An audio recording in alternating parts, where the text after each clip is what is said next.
Good morning, students. How are you all? I hope you all are fine. Me, Veena Rani from Wisdom School. Welcome back all of you in Hindi class. जैसा कि जानते हो बच्चों, आप हमारी PT की revision चल रही है। प्रीवियस वीडियो में मैंने पार्ट 8 की रिवीजन करवाई थी और पार्ट 9 के शब्दार्थ रिवाइज करवाए थे प्रीवियस वीडियो में, जो पीटी की रिवीजन करवाई थी। अब हम करेंगे पार्ट 9 दोहे का बुक वर्क, पेज नंबर 72। निम्नलिखित प्रश्नों के उत्तर दीजिए। कबीर ने गुरु को ईश्वर से बढ़कर क्यों बताया है? कबीर ने गुरु को ईश्वर से बढ़कर क्यों बताया है? क्योंकि गुरु ईश्वर से मिलने का रास्ता बताता है। क्योंकि गुरु ईश्वर से मिलने का रास्ता बताता है। हमें ईश्वर का सुमिरन कब करना चाहिए? सुख में। हमें ईश्वर का सुमिरन कब करना चाहिए? सुख में। तरुवर फल नहीं खात है का क्या अभिप्राय है? इसका अर्थ क्या है? पेड़ फल नहीं खाता है। तरुवर फल नहीं खाता है, तरुवर का अर्थ क्या हो गया? पेड़। फल नहीं खाता है। सही उत्तर के सामने सही लगाइए। गुरु गोविंद से कवि का क्या तात्पर्य है? शिक्षक ईश्वर। गुरु का अर्थ शिक्षक, गोविंद का अर्थ ईश्वर। तो इस पे सही का निशान लगाएंगे। हम प्राय कब ईश्वर का सिमरन करते हैं? दुख में। ज्यादातर हम दुख में ईश्वर का सिमरन करते हैं। उसके बाद पेज नंबर 73, प्रश्न 4 है, निम्नलिखित भावों से संबंधित दोहों की पंक्तियां लिखिए। यदि सुख में सुमिरन किया जाए तो दुख भला क्यों हो? इस पंक्ति को हमने, जो दोहा इस पंक्ति के अर्थ को, इस अर्थ को प्रकट कर रहा है, बता रहा है, वो दोहा हमने लिखना है। यदि सुख में सुमिरन किया जाए तो दुख भला क्यों हो? जो सुख में सुमिरन करे दुख काहे को होए। जो सुख में सुमिरन करे दुख काहे को होए, ये इस पंक्ति का अर्थ है। दूसरा अर्थ है, सत्पुरुष परोपकार के लिए ही संपत्ति एकत्र करते हैं। सत्पुरुष परोपकार के लिए संपत्ति एकत्र करते हैं। तो इसके लिए कौन सा दोहा है जिसमें ये भाव छुपा हुआ है? पर काज हित संपत्ति संचयी सुजान। पर काज हित संपत्ति संचयी सुजान। उसके बाद है प्रश्न भाषा ज्ञान। प्रश्न 1 है, नीचे दिए गए शब्दों का हिंदी मानक रूप लिखिए। मतलब ये जो दोहों वाली भाषा है वो लिखी हुई है, हमने इसका हिंदी में अर्थ बताना है। जुड़े, जुड़ना। जुड़े का अर्थ क्या है? जुड़ना। काके, किसके। काके का अर्थ किसके। परी, पढ़ना। परी, पढ़ना। जुड़े, जुड़ना। काके, किसके। परी, पढ़ना। पाए, पैर। पाए, पैर। पियही, पीना। पियही, पीना। लागू, लगू। लागू, लगू। करी, करना। करी, करना। पोथी, पुस्तक। पोथी, पुस्तक। काहे, क्यों। काहे, क्यों। प्रश्न 2 है, तुक वाले शब्द लिखिए। भुजंग, कुसंग। भुजंग, कुसंग। दुख, सुख। दुख, सुख। सुजान, बेजान या पान। कोई भी लिख सकते हो। सुजान, बेजान या पान। तरुवर, सरवर। तरुवर, सरवर। चंदन, वंदन। चंदन, वंदन। बलिहारी, मनिहारी। बलिहारी, मनिहारी। माखन, चाखन। माखन, चाखन। पान, सुजान। पान, सुजान। चटकाए जाए। चटकाए जाए। उसके बाद है प्रश्न 3, दिए गए शब्दों के 2-2 पर्यायवाची शब्द लिखिए। 2-2 शब्द, 2-2 पर्यायवाची। गुरु का पर्यायवाची शिक्षक, अध्यापक। पर्यायवाची शब्द आपको पता है ना किसको कहते हैं? समान अर्थ बताने वाले शब्दों को। गुरु, शिक्षक, अध्यापक। गोविंद, विष्णु, दामोदर। गोविंद, विष्णु, दामोदर। ईश्वर भी अगर आप लिखोगे तो वो गलत नहीं होगा। भुजंग, सांप, नाग। भुजंग, सांप, नाग। तरवर, पेड़, वृक्ष। तरवर, पेड़, वृक्ष। प्रश्न 4 है, निम्नलिखित प्रश्नों के सही उत्तर पर सही लगाइए। इनमें से कौन सा शब्द भाववाचक संज्ञा है? जो शब्द हमें भाव, गुण अथवा दशा का बोध कराते हैं उनको क्या कहते हैं? गुण, दशा, भाव के नाम का बोध कराते हैं उनको क्या कहते हैं? भाववाचक संज्ञा। तो गुरु, ये गुरु क्या है? उसका नाम है, ये जातिवाचक संज्ञा है। गोविंद व्यक्तिवाचक। दुख भाववाचक संज्ञा शब्द है। दूसरा है, इनमें से कौन सा शब्द विशेषण है? विशेषण क्या होता है? जो शब्द संज्ञा और सर्वनाम शब्दों की विशेषता बताते हैं। दुख और सुख, जैसे दुख भाववाचक संज्ञा था वैसे सुख भी भाववाचक संज्ञा है।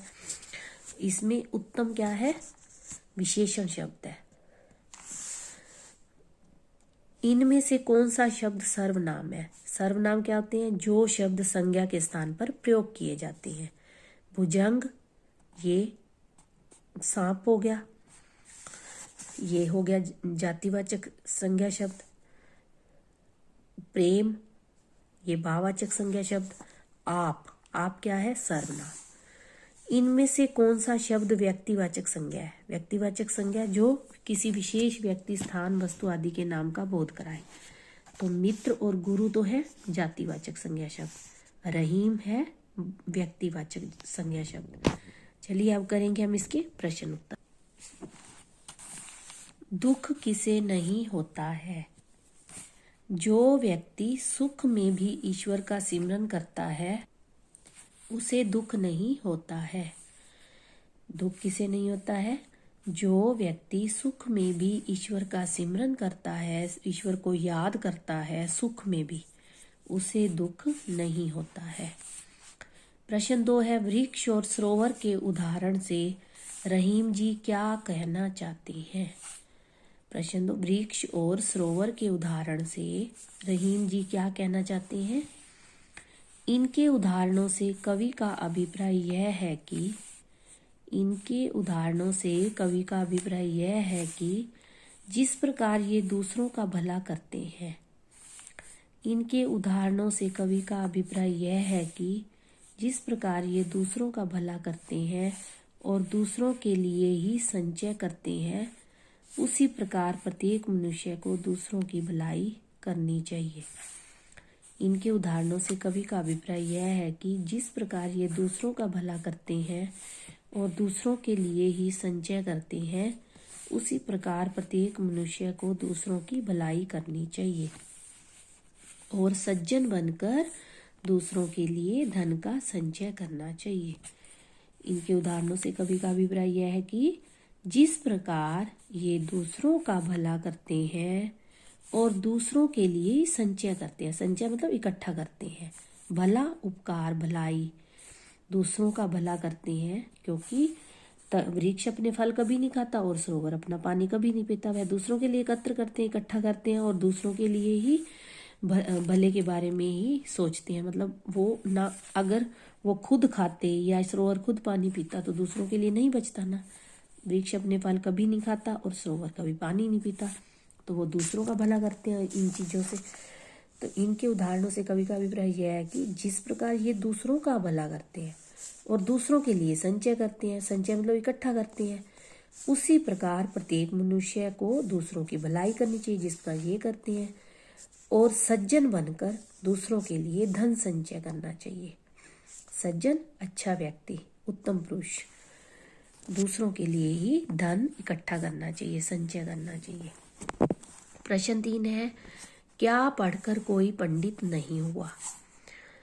धार्मिक पुस्तकों तथा ग्रंथों को पढ़कर, धार्मिक पुस्तकों तथा ग्रंथों को पढ़कर आज तक कोई पंडित नहीं हुआ। प्रश्न 4 है, प्रेम रूपी धागे को क्यों नहीं तोड़ना चाहिए? प्रेम रूपी धागे को नहीं तोड़ना चाहिए क्योंकि जब वह एक बार टूट जाता है।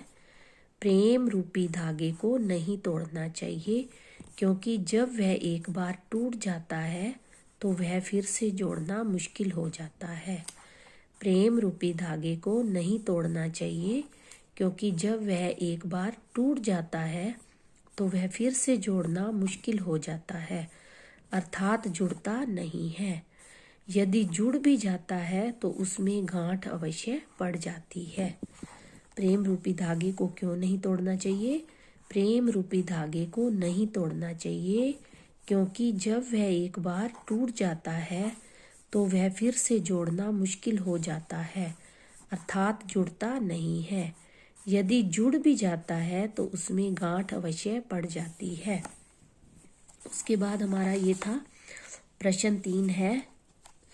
इसमें देखिए निम्नलिखित प्रश्न 3, ये निम्नलिखित दोहों के भावार्थ अपने शब्दों में लिखिए। प्रश्न 3 तो उसके ये उत्तर, जो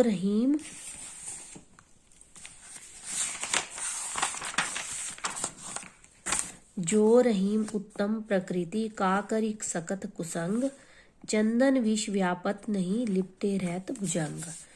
तो इसका अर्थ क्या है? रहीम दास जी कहते हैं कि जिस व्यक्ति का स्वभाव अच्छा है अर्थात उत्तम है, जिस व्यक्ति का स्वभाव अच्छा है अर्थात उत्तम है, उसका बुरी संगति भी, उसका खराब संगति भी, बुरी संगति भी कुछ नहीं बिगाड़ सकती। जिस प्रकार चंदन के वृक्ष पर सांप लिपटे रहते हैं, जिस प्रकार चंदन के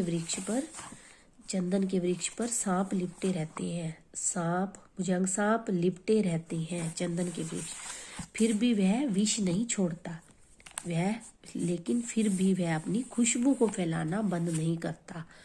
वह ये नहीं कि सांप में जहर है, विष है तो वो जहर फैलाना शुरू कर देता है, नहीं, लेकिन फिर भी वह अपनी खुशबू को फैलाना बंद नहीं करता। उसके बाद है, रहीमन धागा प्रेम का मत तोरे चटकाए, टूटे पे फिर न जुरे जुरे गांठ पर जाए। रहीम दास जी कहते हैं कि प्रेम रूपी धागे को झटके से नहीं तोड़ना चाहिए।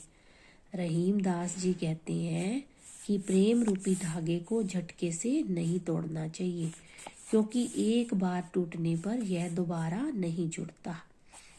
रहीम दास जी कहते हैं कि प्रेम रूपी धागे को झटके से नहीं तोड़ना चाहिए क्योंकि एक बार टूटने पर यह दोबारा नहीं जुड़ता। अगर जुड़ भी जाए तो उसमें गांठ अवश्य पड़ जाती है।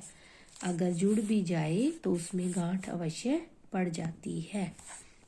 तो बच्चों ये इतनी ही रिवीजन हुई है इस वीडियो में, ठीक है। ओके, आपने भी रिवीजन करनी है। ओके, पीटी की अच्छे से तैयारी करनी है। Take care, bye.